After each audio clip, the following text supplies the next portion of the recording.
আব্বা পরিবেশটা অনেক সুন্দর না? কোনো হইচই নাই না জামাই, হ্যাঁ মানে বলছিলাম যে আসছে তো মেলা দিন হয়ে গেল। কোনো সমস্যা? না, কোনো সমস্যা নাই। জামাই আসছে শ্বশুর বাড়িতে, সমস্যার কি আছে? আরে বলছিলাম তোমার ব্যবসা বাণিজ্য আছে না, ক্ষতি হয়ে যাচ্ছে না?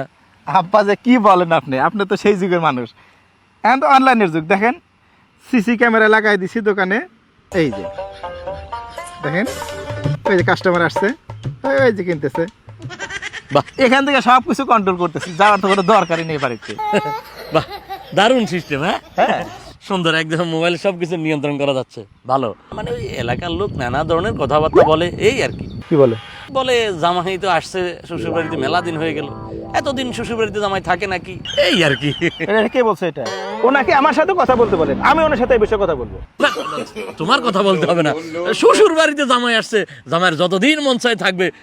মানুষের সমস্যাটা কি? সেটাই তো কথা। আমার তো কোনো সমস্যা নেই, তুমি থাকো থাকো।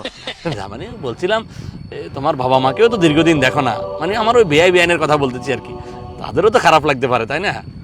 আব্বা আপনি এই প্রথম একটা ভালো কথা বলছেন, আসলে খুব খারাপ লাগতেছে। আব্বা আমাকে অনেকদিন দেখি না। এবার মনে কাজ হয়েছে। হ্যালো আব্বা, আসসালামু আলাইকুম। অনেকদিন আপনাদেরকে দেখি না, খুব খারাপ লাগতেছে। না না, আমি আসবো কেন, আপনি মাকে নিয়ে আমার শ্বশুর বাড়িতে চলে আসেন, মাসখানেক থেকে যান, ভালো লাগে। হ্যাঁ চলে আসেন, আজকে চলে আসেন। চলে আসতেছে আব্বা মা। বাড়িতে আর কেউ নাই? ভুলেই গেছিলাম।